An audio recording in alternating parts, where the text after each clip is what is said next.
읽겠습니다. 15절, 13장 15절 시작. 그가 권세를 받아 그 짐승의 우상에게 생기를 주어 그 짐승의 우상으로 말하게 하고 또 짐승의 우상에게 경배하지 아니하는 자는 몇이든지 다 죽이게 하더라. 아멘. 자, 오늘 계시록 강의 163번째 시간입니다. 163강이 되겠습니다.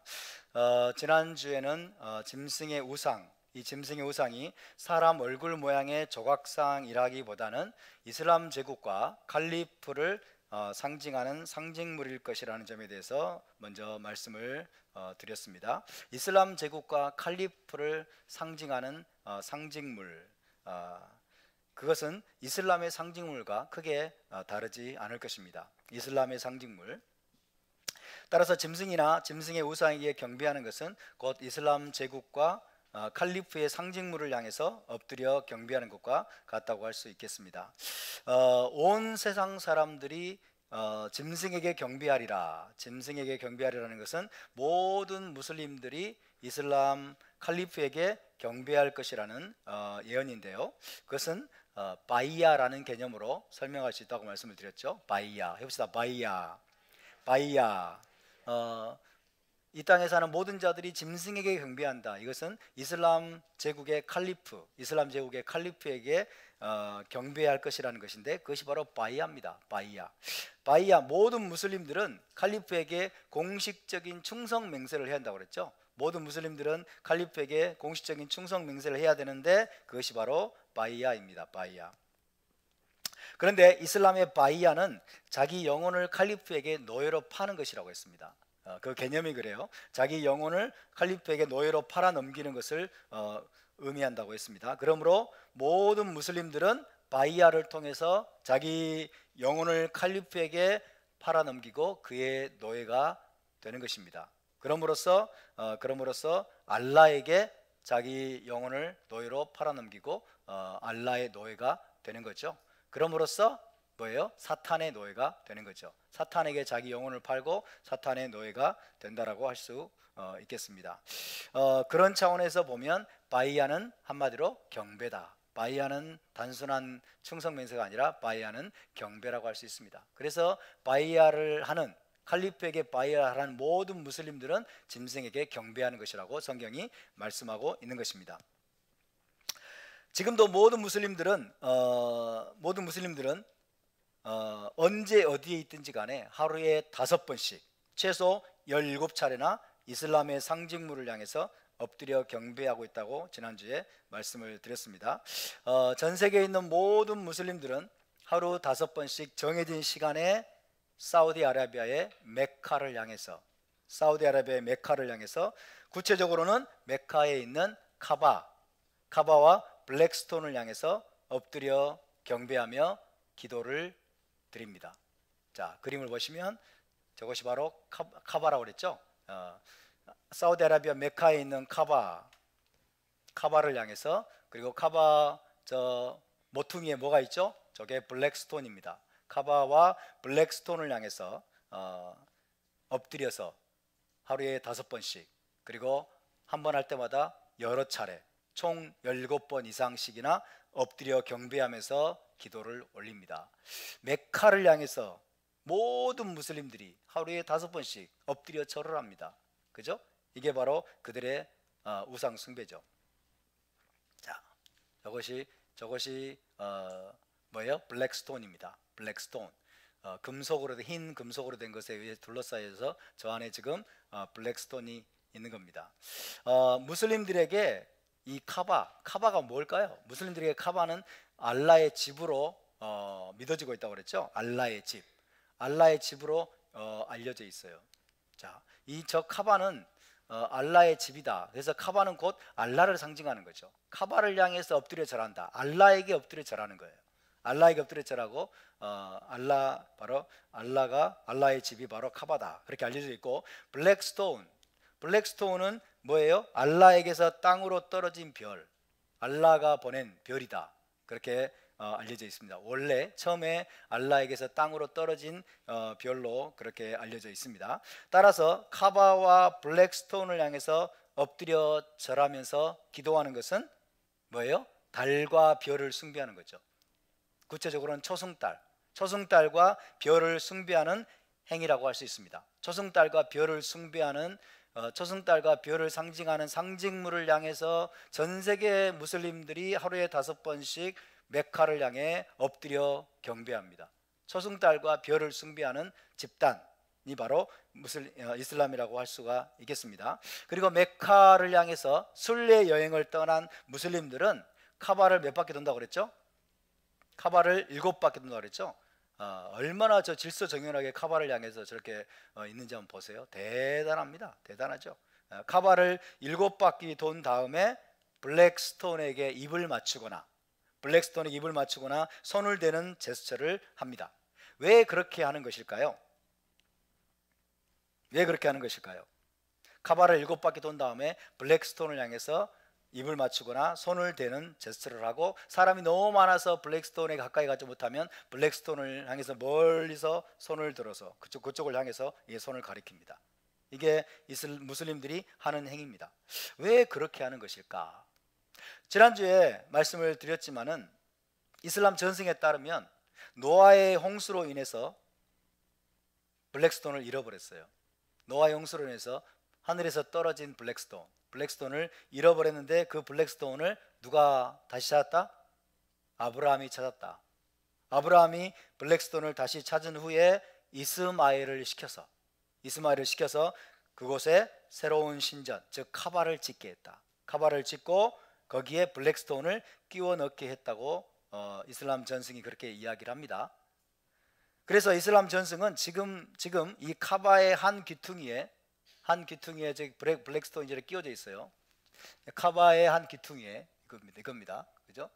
카바의 한 귀퉁이에 블랙스톤이 끼워져 있는 것이 바로 아브라함 때부터 그렇게 된 것이다. 아브라함이 이스마엘을 시켜서 카바 신전을 짓게 하고 거기 한 귀퉁이에 블랙스톤을 끼워 넣게 했다라고 이야기를 합니다.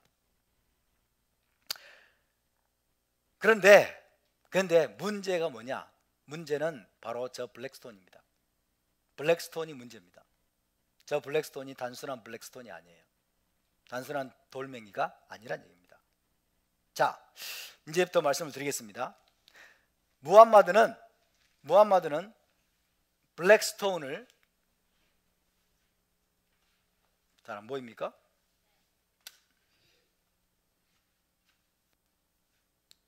예, 카바예요. 카바, 블랙스톤, 블랙스톤이고,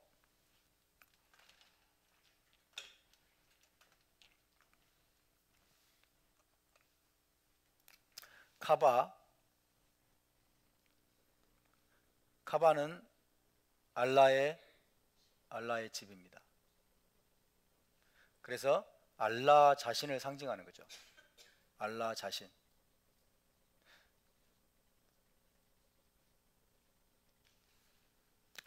블랙스톤,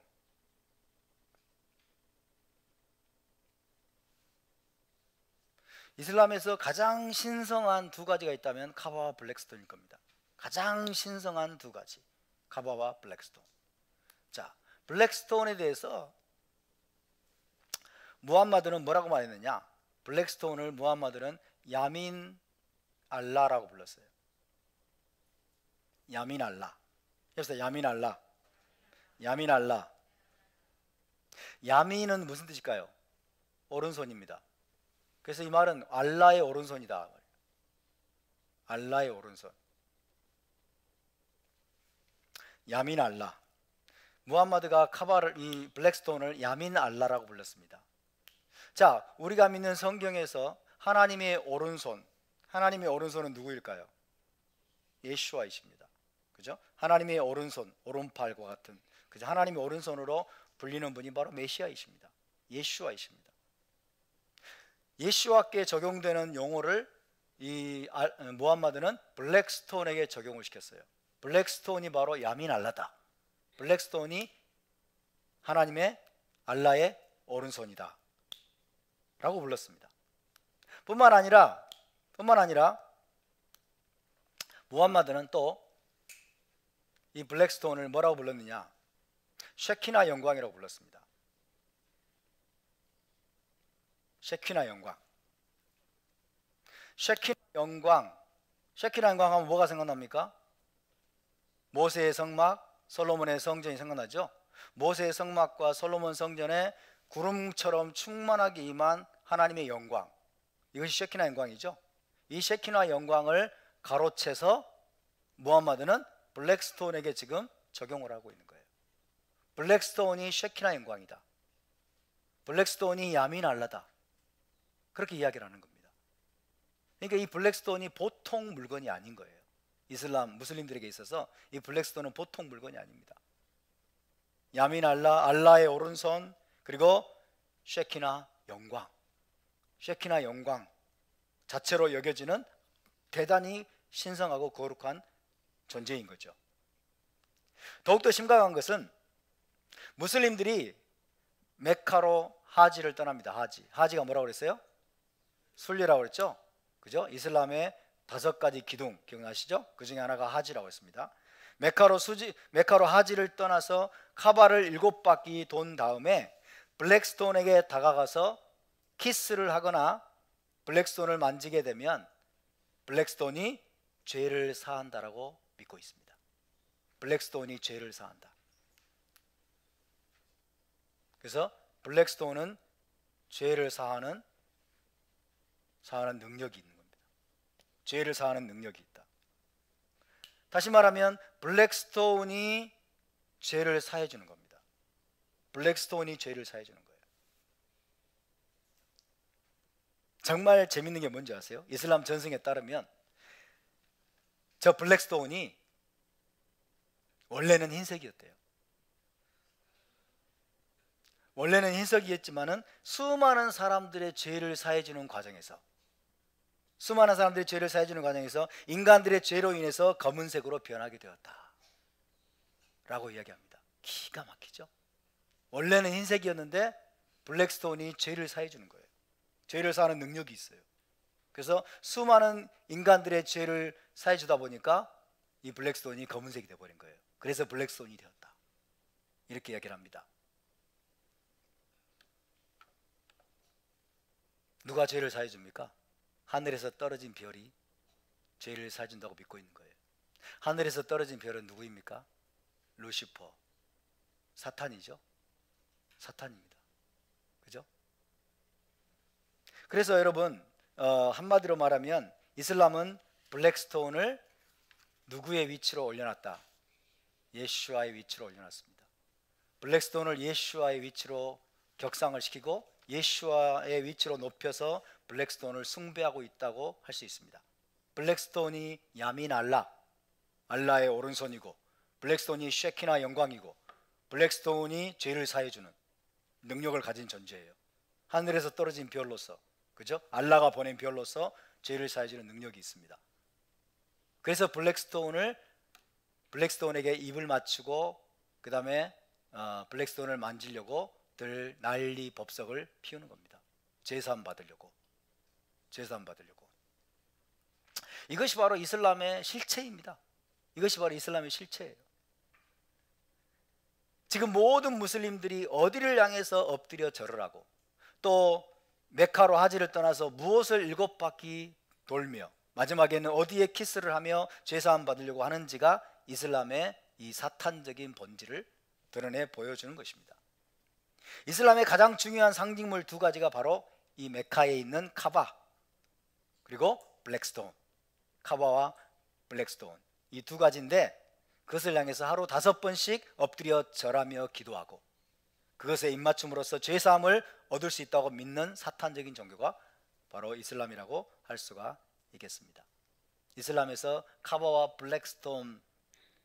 블랙스톤보다 더 신성한 이슬람을 상징하는 상징물은 없을 겁니다. 그만큼 중요한 거예요. 카바는 알라 자신을 상징하고, 그죠? 알라 외에는 다른 신이 없다, 유일한 신 알라 자신을 상징하고, 블랙스톤은 죄사하는 능력이 있는 알라가 보낸 별, 그죠? 알라가 보낸 별, 알라에게서 떨어진 별, 알라의 오른손이라고 믿고 있는 겁니다. 자, AD 7세기에 AD 7세기에 무함마드에 의해서 창시되었는데, 이슬람이 무함마드에 의해 창시된 이슬람은 알라 외에는 신이 없다고 주장을 합니다. 알라 외에는 신이 없다라고 주장한 것은 사실은 이건 성경에서 훔쳐간 거죠. 성경에서 훔쳐간 거예요. 알라 외에는 신이 없다라고 주장을 하지만은 무함마드 전에 아랍인들은 360가지의 신들을 숭배했다라고 제가 말씀드린 적이 있습니다. 그죠? 지난주에 말씀드렸죠. 360가지의 신들을 아랍인들은 당시에 숭배를 하고 있었어요. 아랍인들에게 있어서 알라는 그 360가지 신들 중에 하나였어요. 알라는 결코 유일한 신이 아니었습니다. 그런데 무함마드가 나타나서는 알라 외에는 신이 없고 알라에게는 아들이나 딸이 없다고 강력하게 주장하기 시작했어요.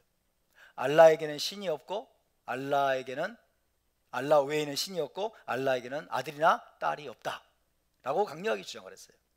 자, 그가 그렇게 주장한 이유는 첫째, 예수 그리스도를 하나님의 아들이라고 믿는 크리스천들을 이슬람으로 개종시키기 위함이었습니다. 예수 그리스도를 하나님의 아들이라고 믿는 크리스천들을 이슬람으로 개종시키기 위해서 알라에게는 아들이나 딸이 없다. 두 번째, 알라에게 자식이 있다고 확실하게 믿었던 당시의 아랍인들을 이슬람으로 개종시키기 위함이었습니다. 당시에 여러분, 무함마드가 탄생하기 전에 아랍인들은 알라에게 딸이 있다라고 믿었습니다. 알라에게 딸이 있다. 알라에게 딸이 있는데 알라의 딸이 있는데 그 딸은 자, 알라에게 딸이 있다고 믿었어요. 이 딸은 그리스의 여신입니다. 그리스의 여신 아프로디테. 네, 아프로디테입니다. 아프로디테는 다른 말로 아르테미스라고 합니다. 아르테미스.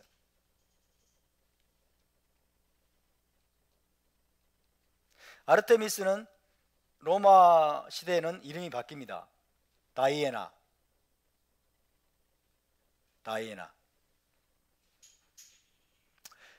그리스 여신 아프로디테 혹은 아르테미스는 문 가디스예요. 문 가디스.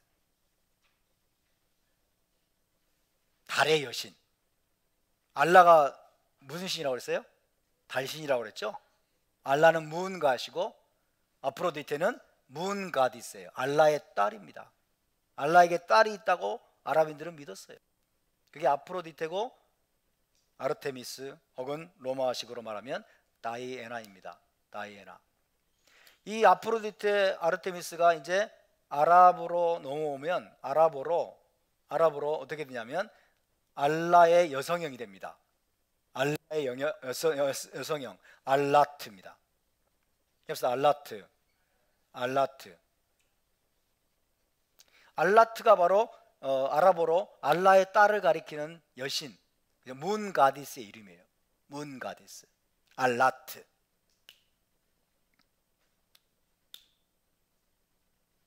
아프로디테나 아르테미스는 풍요와 번성과 그리고 형통을 가져다주는 사랑의 여신인데 달신이에요. 달의 여신입니다.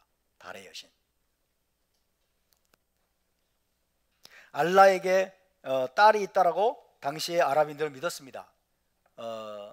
무함마드가 출현하기 전에, 무함마드가 탄생하기 전에 아랍인들은 전부 다 알라에게 딸이 있다라고 믿었어요. 그 딸이 바로 알라트입니다. 그 알라트는 알고 봤더니 그리스의 여신 아프로디테 혹은 아르테미스, 로마 시대에는 다이애나였던 것입니다. 자, 사도행전 19장에 보면 사도 바울이 에베소를 방문하게 됩니다. 그리고 에베소에 한 2년 동안 거주하면서 에베소에서 두란노 소원을 운영하죠. 두란노 소원에서 이제 토라 강론을 하죠. 하나님의 말씀을 강론하고 그러다가 에베소에서 엄청난 기적들을 행하게 돼요. 그죠? 손수건으로 앞치마 막 기적을 일으키고 그러잖아요. 엄청난 희한한 능력을 하나님이 바울의 손을 통해서 기적을 행하심으로 해서 당시 에베소를 지배하고 있던 신앙은 뭐냐면 저 아르테미스 숭배예요. 아르테미스, 달의 여신.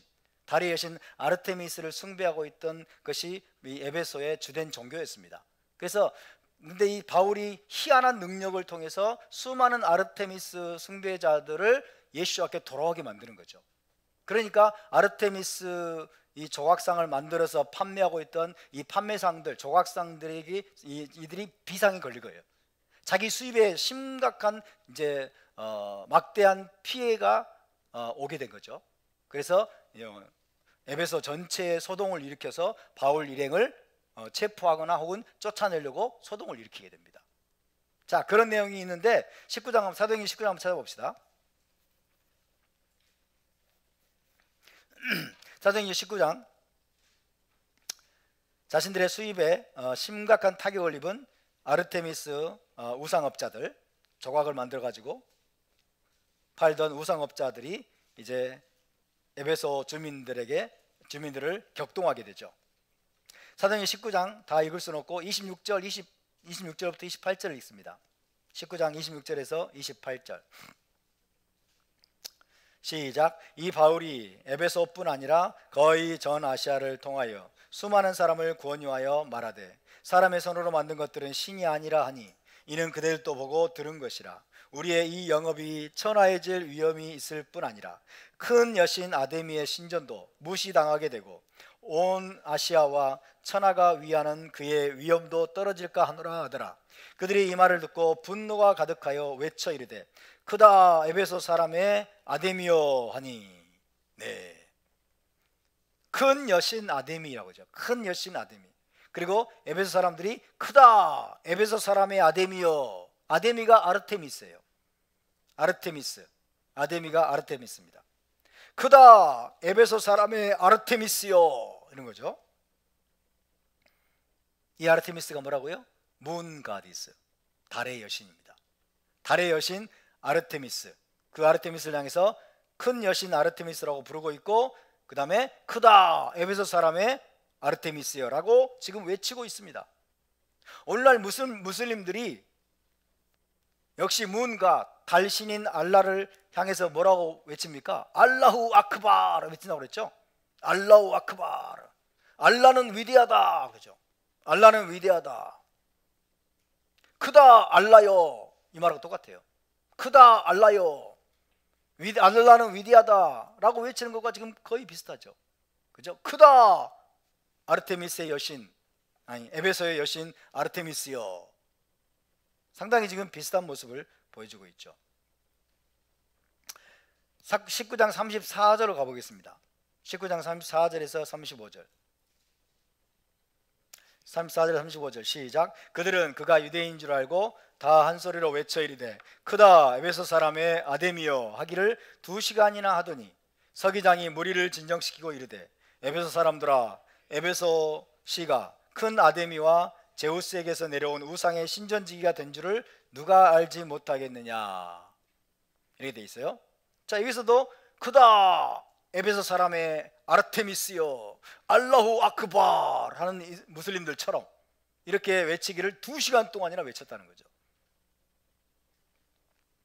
자, 여기서 에베소 사람들은 두 가지를 숭배하고 있었음을 알 수 있습니다. 두 가지. 첫 번째, 달의 여신이었던 아르테미스, 달의 여신이었던 아르테미스를 섬기고 있었고, 그 다음에 제우스에게서 내려온 우상이라고 그랬죠.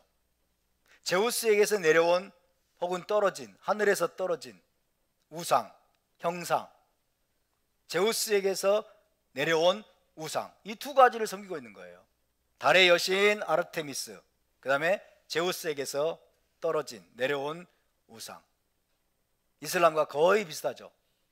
이슬람과 지금 거의 비슷한 모습입니다. 오늘날 무슬림들이 숭배하는 알라와 알라에게서 내려왔다고 믿는 블랙스톤, 블랙스톤에 대응되는 거의 유사한 그런 신앙 행태라고 할 수 있습니다. 에베소에 지어진 이 달의 여신 아르테미스 신전에 블랙스톤과 비슷하게 제우스에게서 내려왔다고 믿는, 제우스에게서 내려왔다, 하늘에서 떨어졌다라고 믿는 뭔가 어떤 형상이 있었다는 거예요. 그죠? 뭔가 있었다는 거예요. 아마도 그것을 그들은 하늘에서 내려온 별이라고 믿었을 가능성이 높습니다. 그렇게 본다면 에베소 사람들도 달과 별을 숭배하는 우상 숭배를 가지고 있었다.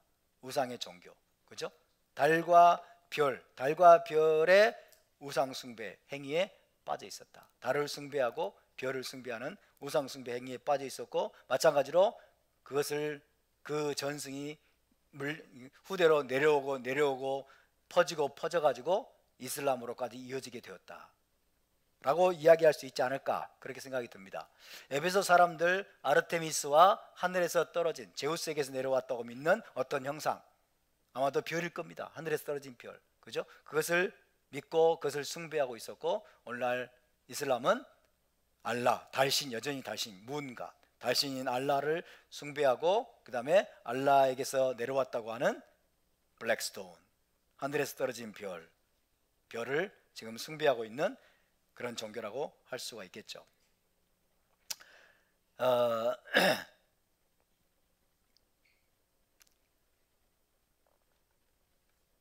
따라서 이 에베소인들 역시 이슬람과 마찬가지로 하늘의 달과 별을 숭배하는 그런 우상 숭배에 빠져 있었다라고 할 수가 있겠습니다. 여러분, 유일하신 참 하나님을 떠난 인간이 가장 숭배하기 쉬운 것은 해와 달과 별입니다. 해와 달과 별, 태양신, 달신, 별신, 그죠? 유일하신 참 하나님을 떠난 인간은 자기도 모르게 갖가지 우상 숭배에 빠지게 되어 있어요. 그죠? 하나님을 떠나면 인간은 진공 상태에 있지 않아요. 하나님을 경배하고 하나님을 섬기지 않으면 인간은 아무것도 섬기지 않는 상태에 그 상태로 남아있지 않습니다. 인간은 뭔가를 숭배하게 되어 있어요. 그 가장 첫 번째 후보가 뭐냐면 해와 달과 별입니다. 해와 달과 별, 1월 성신을 우상으로 숭배할 가능성이 대단히 높죠. 그런데 이 고대 에베소의 이 아르테미스 여신 역시 달신이었어요. 아르테미스는 달의 여신이었습니다. 그죠? 그래서 에베소의 신앙과 오늘날 이슬람의 신앙이 상당히 지금 일치하고 있다.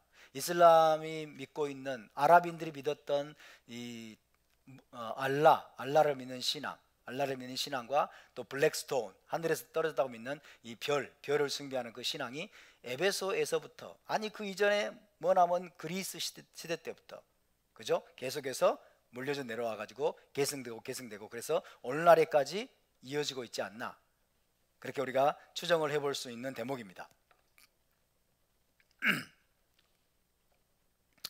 그런데 여러분, 이 고대 에베소의 아르테미스 여신은 달신이면서 사랑과 풍요와 번영의 신으로 숭배됐다고 했습니다.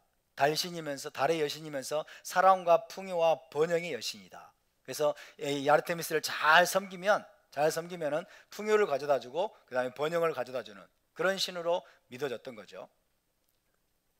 그런데 이 사랑이라는 게 뭐냐? 이때 당시에 이 사랑, 아르테미스 여신이 사랑의 여신이다 라고 하는 것은 한마디로 말하면 음란입니다. 음란이고 음행입니다. 그래서 아르테미스 여신의 신전은 각종 음행이 난무하던 매음굴 같은 곳이었어요. 각종 음행이 난무하던 매음굴 같은 곳이었습니다. 신전에서 신전 창기들이 있죠. 신전에서 창기들과 성적인 관계를 통해서 이제 뭐예요? 번영을 하게 되고, 그 다음에 자식을 많이 낳게 되고, 그 다음에 풍성한 열매들을 맺게 된다고 믿었던 거죠. 무지한 고대인들이. 하나님을 떠난 인생이 그렇습니다. 마찬가지로 오늘날 무슬림들은 카바를 7바퀴 돈 다음에 블랙스톤을 그냥 만지고 그냥 떠나지 않습니다. 그들은 아주 열정적으로 블랙스톤에게 입을 맞추고 끌어안는 행위를 한다고 합니다. 블랙스톤에게 다가가서 열정적으로 입을 맞추고 끌어안는 행위를 한다고 하는 것은 뭐냐? 블랙스톤과 마치 성적인 행위를 하는 듯한 모습입니다. 블랙스톤과 성적인 행위하는 그런 모습을 보여주는데, 그것이 바로 그들이 블랙스톤을 음란하게 섬기는 것이라고 할 수 있습니다.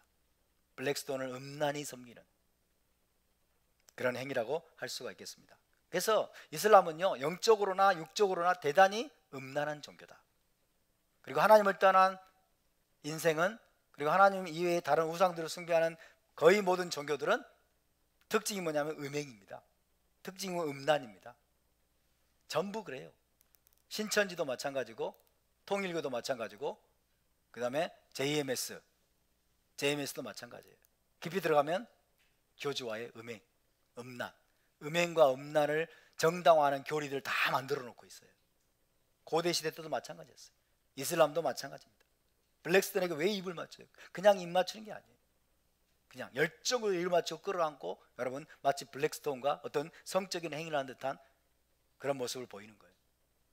블랙스톤을 음란히 섬기는 모습을 보여주고 있다고 할 수가 있겠습니다.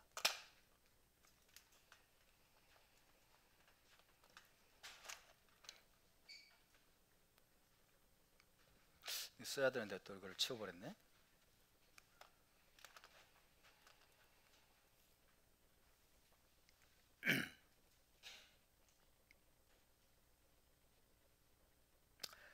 자,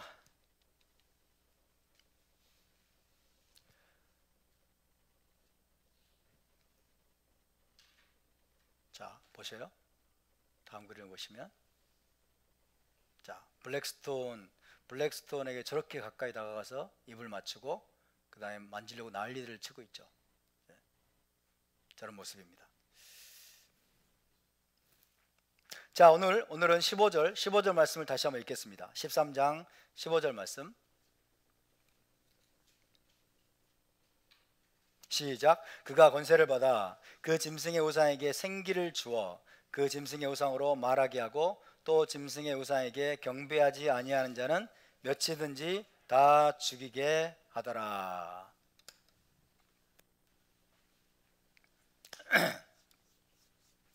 자, 여기서는 이 말씀에서는 장차 두 번째 짐승, 즉 거짓 선지자인 무슬림 예수가 짐승의 우상에게 생기를 주어서 그 짐승의 우상으로 말하게 할 것이다 라고 예언하고 있습니다.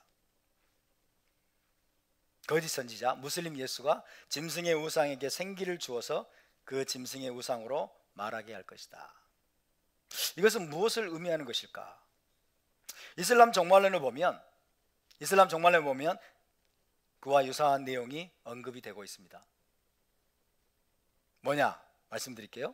심판 때에 알라가 블랙스톤을 일으켜 raise up, 블랙스톤을 일으켜 두 눈을 갖게 하고, 저 블랙스톤을 심판 때에 알라가 일으켜서 두 눈을 갖게 하고 말을 할 수 있게 하는 혀를 갖게 할 것이며, 말을 할 수 있게 하는 혀를 갖게 할 것이며 그것을 만지는 모두에게 진리를 줄 것이라고 언급하는 내용이 있습니다. 이슬람 종말론에 나온 내용이에요. 심판 때에 알라가 블랙스톤을 일으켜서 두 눈을 갖게 하고 말을 할 수 있게 하는 혀를 갖게 할 것이며 그것을 만지는 모두에게 진리를 줄 것이다 라고 언급하는 내용이 있습니다.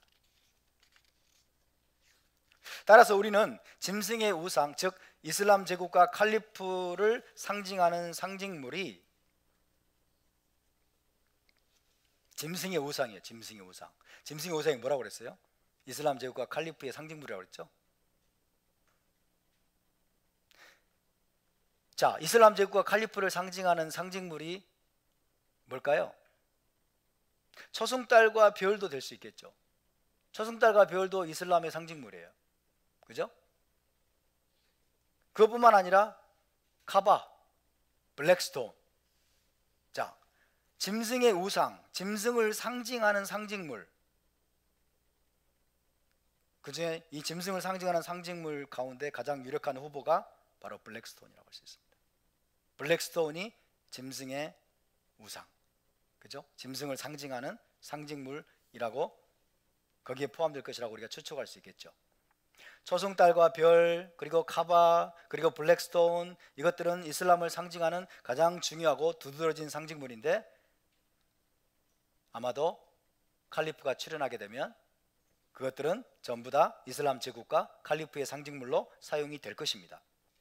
그 중에서 이슬람 종말론은 알라가 심판 때에 블랙스톤을 일으켜, 혹은 블랙스톤을 깨어나게 해서, 두 눈을 주고 말할 수 있게 하는 혀를 줄 것이다 라고 말하고 있는 거예요. 그것을 성경은 짐승의 우상에게 거짓 선지자가 생기를 주어서 말을 하게 할 것이다 라고 지금 성경이 예언하고 있습니다. 이게 뭘까요? 이것도 아마도 사탄적인 능력에 의한 거짓 표적이 일어날 가능성을 우리는 배제할 수 없습니다. 그죠? 하늘에서 불도 내린다는데, 하늘에서 불을 내리고 이 거짓 선지자가 그 다음에 블랙스톤에 생기를 주어서 말을 하게 하는 그런 기적을 일으킬 수 있다는 것을 우리가 염두에 두어야 되겠습니다. 그것이 어떻게 성취될 것인지는 앞으로 지켜보면 알게 될 것입니다. 그건 지켜보면 알게 될 것입니다. 가장 강력한 후보는 블랙스톤이에요. 그죠? 블랙스톤이 이슬람 제국과 칼리프의 상징물이에요. 그래서 블랙스톤에게 생기를 주어서 말을 하게 하는, 사탄이 기적적으로 말을 하게 하는 그 일을 이 거짓 선지자에 의해서 이루어질 것이다 라는 것을 성경이 예언하고 있는데, 이슬람 전승에도 그 내용이 지금 나오고 있습니다. 이해되시면 아멘. 자, 여기에서 잠깐 우리가 다니엘서 11장 31절을 한번 찾아봅시다. 다니엘서 11장 31절.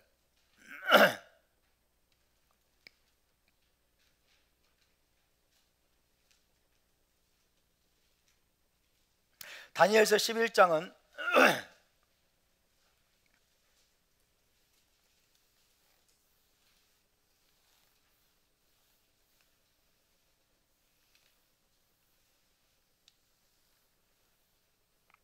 다니엘서 11장은 주로 적그리스도에 관한 예언입니다.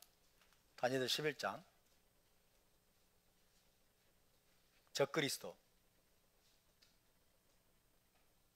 적그리스도에 관한 예언의 말씀이에요.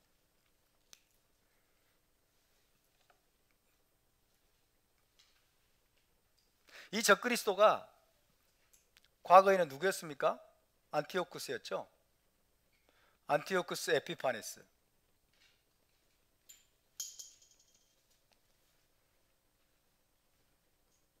그래서 한편으로는 안티오쿠스 에피파네스에 관한 예언의 말씀이고, 또 한편으로는 마지막 때 등장할 적그리스도, 마흐디에 관한 예언이라고 할 수 있습니다. 안티오쿠스 에피파네스에 관한 예언이면서 마지막 때 등장할 적그리스도, 마흐디, 이슬람의 메시아, 마흐디에 관한 예언이라고 할 수 있습니다. 자, 11장 31절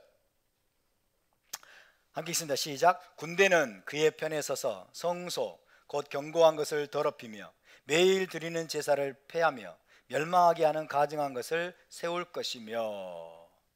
자, 이 예언의 말씀은 안티오쿠스 에피파네스에 의해서 그대로 성취가 됐습니다. 맞습니까? 그대로 성취가 됐어요. 안티오쿠스의 군대는 예루살렘을 침공해서 예루살렘 성전을 더럽혔어요. 그리고 그곳에서 드리던 상번제, 매일 드리는 제사, 상번제를 폐했습니다. 상번제를 중단시켰어요. 그뿐만 아니라 성전 내에 멸망하게 하는 가증한 것이라고 했죠. 안티오쿠스 에피파네스의 얼굴을 한 제우스 신상을 세웠어요. 자, 안티오쿠스의 군대가 예루살렘을 쳐들어와서 성전에 들어가서 그 성전을 더럽혔습니다. 그리고 매일 드리는 상번제를 폐지했습니다. 그리고 안티오쿠스 에피파네스의 얼굴을 한 제우스 신상을 세웠어요. 그 성전에다가. 그것이 멸망하게 하는 가증한 것이라고 되어 있어요. 멸망하게 하는 가증한 것. 멸망에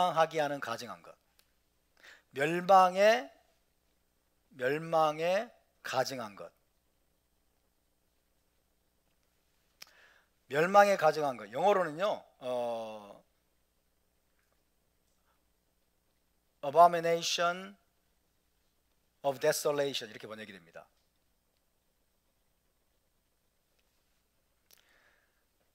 히브리어로는요, 시쿰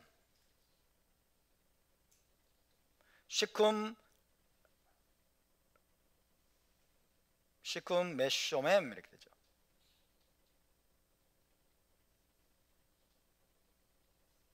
시쿰 메쇼멤.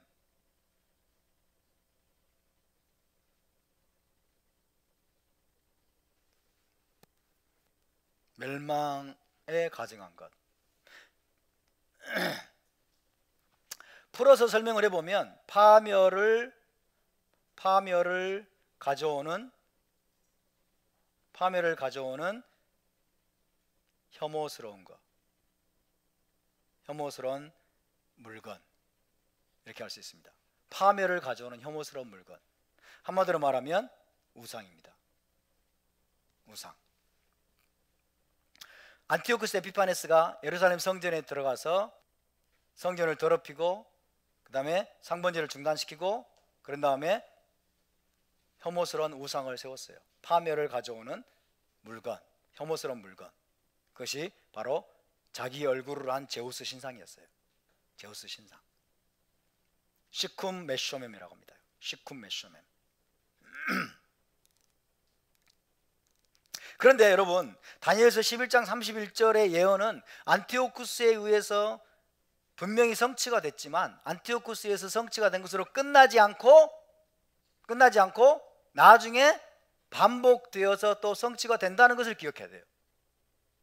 선지서의 예언은, 많은 선지서의 예언이 그 당시에 성취가 될 뿐만 아니라 나중에, 그죠? 후대에 다시 성취가 됩니다. 반복되어서 성취가 됩니다. 이해하시겠습니까?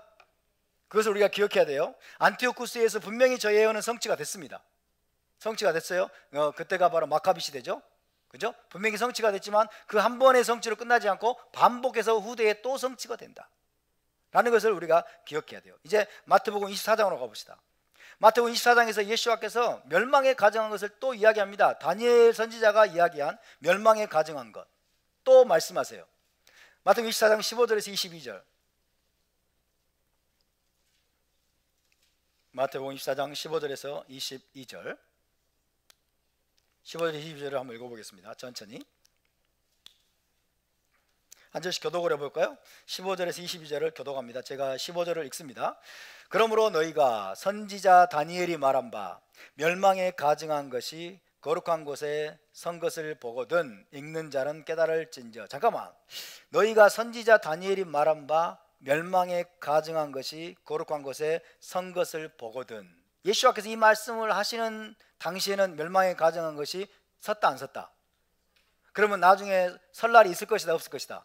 있을 것이다죠. 근데 안티오쿠스가 한번 세웠죠. 그러면 또다시 세운다는 얘기죠. 그죠? 어느 시점에 멸망에 가증한 것이 어디에 선다? 성전에. 그죠? 거룩한 곳. 예루살렘 성전에 선 것을 보거든. 그죠? 예수가 지금 이걸 예언하고 계세요. 그 말은 무슨 말이에요?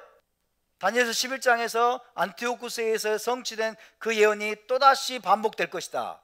예수가 직접 말씀하시는 거죠. 자, 16절을 읽어주세요. 지붕 위에 있는 자는 집 안에 있는 물건을 가지러 내려가지 말며 그날에는 아이 뵌 자들과 젖먹이는 자들에게 화가 있으리로다. 다 같이 이는 그때에 큰 환란이 있겠음이라. 창세로부터 지금까지 이런 환란이 없었고 후에도 없으리라. 그날들을 감하지 아니하면 모든 육체가 구원을 얻지 못할 것이나 그러나 택하신 자들을 위하여 그 날들을 감하시리라. 아멘. 자, 여러분께 이제 묻겠습니다. 예수와의 이 예언은 1세기 때 예루살렘 성전 파괴에 관한 예언입니까? 아니면 마지막 때에 있을 대환란에 대한 예언입니까? 1세기 예루살렘 성전 파괴에 대한 예언이 아닌가요? 네? 마태복음 24장의 예언은 장차 예루살렘 성전이 로마군에 의해서 완전히 황폐케 되고 파괴될 것이라는 것을 예언하는 내용이 아닙니까? 두 가지 다 중의적이다. 자, 기본적으로 이 예언은 1세기 AD 70년, 그죠? 1세기 때 이 예언은 부분적으로 성취가 됐어요. 부분적으로는 1세기 때 예루살렘 성전의 파괴로 이 예언이 성취가 됩니다. 부분적으로는 1세기 때에 관한 예언이에요. 1세기 때 예루살렘 성전 파괴에 대한 예언입니다. 그러나 이 예언은 보다 더 궁극적으로는 마지막 때에 관한 예언이에요. 초점이 어디에 있냐면 마지막 때에 있어요. 초점이 마지막 때에 있어요. 예수와 재림 직전에 있을 마지막 때의 사건에 대해서 지금 이야기하고 있는 거예요. 왜 그러냐? 그 이유를 말씀드릴게요. 첫째 15절에서 예수와께서 언급하신 멸망에 가증한 것, 이게 뭐라고 그랬어요? 혐오스러운 우상이라고 그랬죠? 멸망에 가증한 것이 1세기 예루살렘 성전에는 세워졌다 안 세워졌다? 1세기 예루살렘 성전에는 세워지지 않았습니다. 근데 예수께서는 지금 뭐라고 말씀하고 있어요? 선 것을 보거든, 그러죠? 세워질 날이 있다는 얘기죠. 그죠? 멸망에 가증한 것이 거룩한 곳에 선 것을 보거든, 세워질 날이 있을 것인데 선 것을 보거든 했는데 AD 70년 전에 헤롯 성전에는 안 세워졌어요. 오케이? 1세기 때 예루살렘 성전은요 티투스 장군이 이끄는 로마 군대가 쳐들어와 가지고 로마 군대에 의해서 예루살렘 성전이 불타고 파괴돼 버렸어요. 멸망에 가증한 우상이 거기에 제우스 신상처럼 세워지지 않았어요. 오케이? 그러니까 이 예언은 지금 1세기 때에 관한 예언이 아닌 거예요. 멸망에 가증한 것이 거룩한 곳에 세우지 않았어요. 1세기 때는. 두 번째는 21절에서 주님은 그때가 큰 환난이라고 말씀하십니다. 큰 환난이라고 말씀하시고 창세로부터 지금까지 이런 환난이 없었고 후에도 없으리라, 이렇게 말씀하죠. 만약 1세기 때의 환난을 가리키는 것이라면 후에 있으면 안 되죠. 그죠? 전무후무한 환난은 뭐예요? 마지막 때입니다. 전무후무한 환난, 창세 이래로 없었던, 전에도 없었고 후에도 없을 가장 무시무시한 환난은 언제입니까? 마지막 때, 예수와의 재림 직전에 있을 환난을 가리키는 거죠. 따라서 이 예언의 말씀은 예수와께서 마지막 대환난의 때에 관해 예언하신 말씀으로 보아야 되는데, 그렇다면 15절 말씀처럼 마지막 때 예루살렘 성전에 다시 한번 멸망에 가증한 것, 파멸을 초래하는 혐오스러운 우상이 세워질 것임을 우리는 예상할 수가 있겠죠. 맞습니까? 그것이 과거에는 안티오쿠스 에피파네스가 세웠던 제우스의 신상이었지만은 마지막 때는 무엇일까요? 마지막 때는 무엇일까요? 짐승의 우상이에요. 계시록 13장에서 예언하고 있는 짐승의 우상, 그죠? 계시록 13장에서 예언하고 있는 짐승의 우상은 사람이 얼굴 모양을 한 조각상이라기보다는 뭐다? 이슬람 제국의 상징물, 이슬람 제국과 칼리프의 상징물일 겁니다.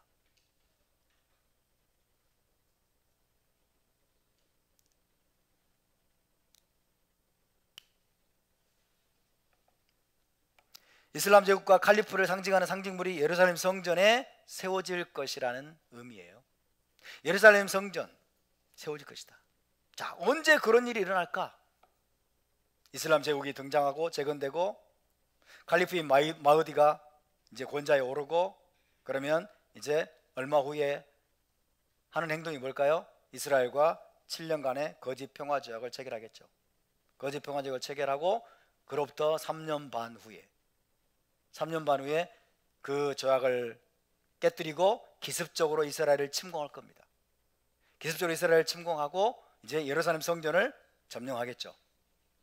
예루살렘 성전을 점령하고 거기에서 마흐디는 뭐 할까요? 성전을 먼저 더럽히겠죠. 다니엘 12장 말씀처럼 성전을 더럽히고, 두 번째, 그때 매일 드리는 상번제를 드리고 있을까요? 예, 제3성전이 세워져서 매일 드리는 상번제를 드리고 있을 겁니다. 그죠? 매일 드리는 제사를 금지할 겁니다. 매일 드리는 제사를 거기서 폐할 겁니다. 그리고 그곳에 아마 초승달과 별 문양들을 세우고 이슬람 깃발을 세우고, 그죠? 이슬람을 상징하는 갖가지 상징물들을 세우겠죠. 중요한 것은요, 마흐디가 그곳에 자기의 통치본부를 세운다는 거예요. 예루살렘 성전에서 자기의 통치 본부를 세우고 그곳으로부터 세상 모든 나라를 이슬람식의 샤리아법으로 다스리려고 할 거라는 얘기입니다. 이슬람 통치의 본부, 이슬람 통치의 중심지로 예루살렘 성전, 성전산을 삼을 거라는 얘기입니다. 만약 그렇게 된다면 한 가지 더 중요한 변화가 일어날 것인데, 그게 뭘까요? 이슬람 제국의 칼리프가 예루살렘 성전의 통치 본부를 두고 세상 모든 나라를 이슬람법으로 다스리게 된다는 것은 곧 온 세상 모든 무슬림들로 하여금 예루살렘 성전을 향해서 하루 5번씩 기도하게 만들 거라는 의미입니다. 예루살렘 성전 쪽을 향해서 하루에 5번씩 정한 시간에 엎드려 절하면서 기도하게 될 거라는 의미예요. 이미 예루살렘 성전은 이제 더럽혀져서 그곳이 이슬람의 가장 거룩한 최대의 모스크가 되어 있을 겁니다. 그죠? 이슬람의 가장 거룩한 모스크, 예루살렘 성전. 이름도 바꿀 수도 있겠죠. 그죠? 모든 무슬림들이 이제 예루살렘 성전을 향해서, 예루살렘 쪽을 향해서 엎드려 절하면서 알라에게 기도한다는 얘기죠. 왜? 거기에 칼리프가 있잖아요. 거기에.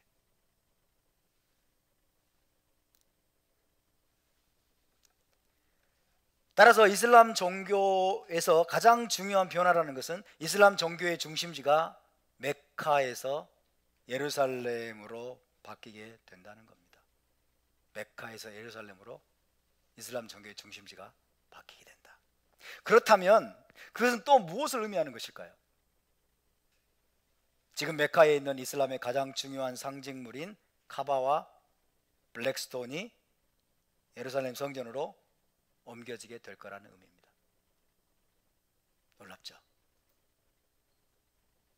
이슬람의 가장 중요한 상징물 카바와 블랙스톤이 지금 메카에 있습니다. 사우디아라비아 메카에 있습니다. 그런데 이슬람의 칼리프인 마흐디가 예루살렘을 점령하고 예루살렘 성전을 통치 본부로 삼아서 그곳에서 온 세상을, 세상 모든 나라를 이슬람식의 샤리아법으로 통치하려고 하는 때가 되면 이제 메카가 아니라 예루살렘이 이슬람 신앙의 중심지가 되고 이슬람 신앙의 상징물인, 가장 중요한 상징물인 카바와 블랙스톤이 예루살렘 성전으로 옮겨지게 된다는 얘기입니다. 믿어집니까? 왠지 안 믿어지는데.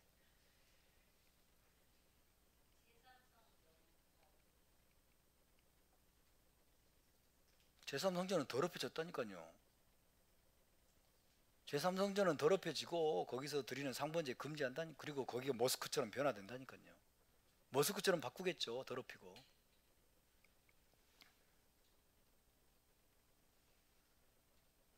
모든 무슬림들이 하루 5번씩 엎드려 절하며 기도를 드리는 대상은 뭐예요? 카바와 블랙스톤이죠. 카바와 블랙스톤을 향해서 지금 모든 무슬림들이 하루에 5번씩 엎드려 절하면서 기도를 하고 있습니다. 그것이 메카에 남아있는 한 무슬림들의 기도 방향은 바뀌지 않겠죠. 여러분 지금 보세요. 이슬람 제국의 칼리프인 마흐디가 예루살렘을 점령하고 성전을 점령하고 그곳을 통치 본부로 삼아요. 그곳에서부터 세상 모든 나라들을 이슬람 통치 아래 들어오게 하려고 할 거예요. 그죠? 자, 보세요. 이슬람의 제국의 칼리프는 뭐예요? 알라의 대리 통치자입니다. 그죠? 알라의 성육신, 알라의 대리 통치자가 성전산을 통치 본부로 삼아서 온 세상을 다스리고 통치하려고 하는데 사람들이 전부 무슬림들이 뭐예요? 메카를 향해서 엎드려서 절을 하고 경배를 하고 기도를 해. 자기는 성전산에 있는데 뭐예요? 이건 알라를 등지는 거와 똑같은 거예요. 그렇죠?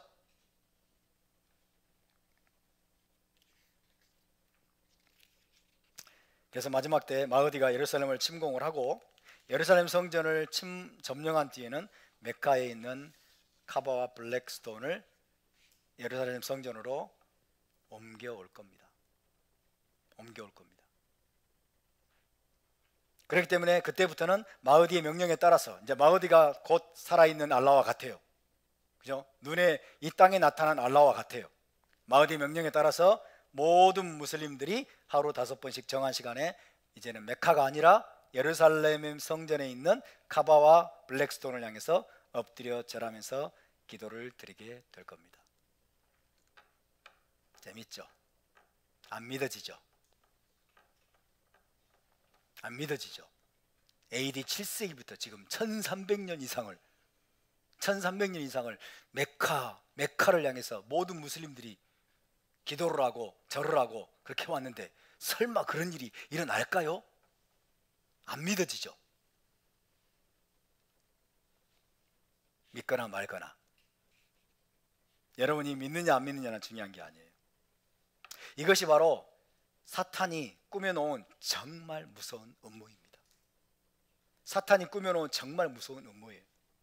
얼마나 치밀하게 사탄이 하나님을 모독하기 위해서, 이스라엘 하나님을 철저하게 모독하기 위해서, 성전산 하나님의 집이 지어지기로, 하나님의 집이 거기에 지어지고 하나님의 임재가 그곳에 내려와서 하나님이 거주하기로 되어 있는 그 성전산을 사탄이 철저하게 더럽히는 거예요. 철저하게 더럽히려고 사탄이 꾸며놓은 치밀한 음모입니다. 그런 일이 만약 일어난다면 그것이 하나님 보시기에 얼마나 가증스럽고 얼마나 구역질 나는 일이 되겠어요? 그죠?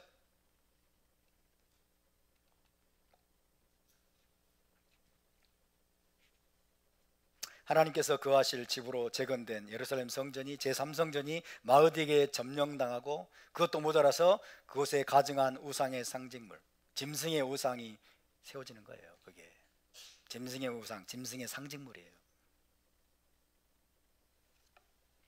그 상징물들이 세워져서 모든 무슬림들이 그 우상들을 향해서 하루에 5번씩 엎드려서 절하며 기도하는 모습을 보신다면 하나님은 심정이 어떠하시겠습니까? 하나님은 심정이 어떠하시겠습니까? 하지만 이스라엘의 범죄로 인해서 하나님은 그것까지 허락하시면서 이스라엘의 회개를 불러 일으키기로 작정하신 겁니다. 이스라엘의 범죄로 인해서 자기 백성이 언약을 깨뜨리고 토라를 버리고 왕이신 예수와를 지금도 거절하고 있는 그 현실로 인해서 하나님은 그것까지 허락하시는 거예요. 그것까지. 사탄이 예루살렘 성전, 그 성전산을 철저하게 유린하고 더럽히고 모독하는 일까지 하나님은 허락하시는 거예요.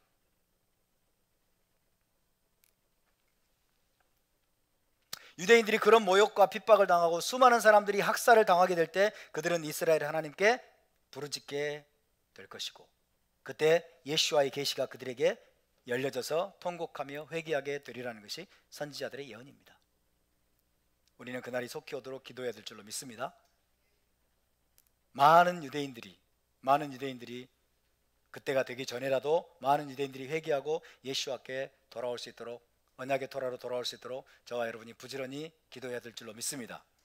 열방의 교회들이 또한 언약의 토라로 속히 돌아올 수 있도록 우리는 쉬지 않고 부르짖으면서 기도해야 될 줄로 믿습니다.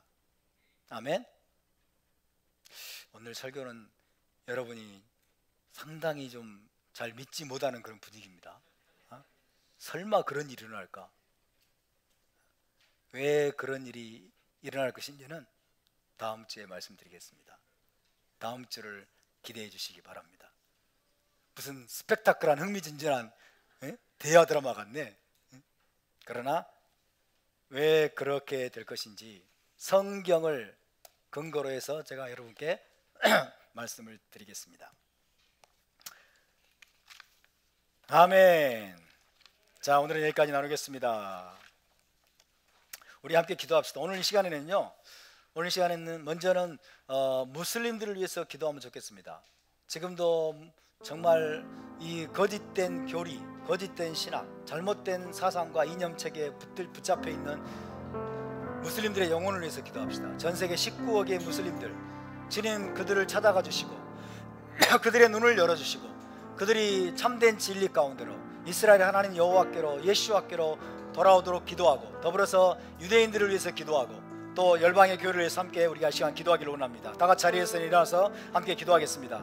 거룩하신 주 이스라엘 하나님을 찬양합니다. 오늘 이 시간에 주님, 우리가 먼저는 아버지여 전 세계에 있는 19억의 무슬림들을 위해서 기도합니다.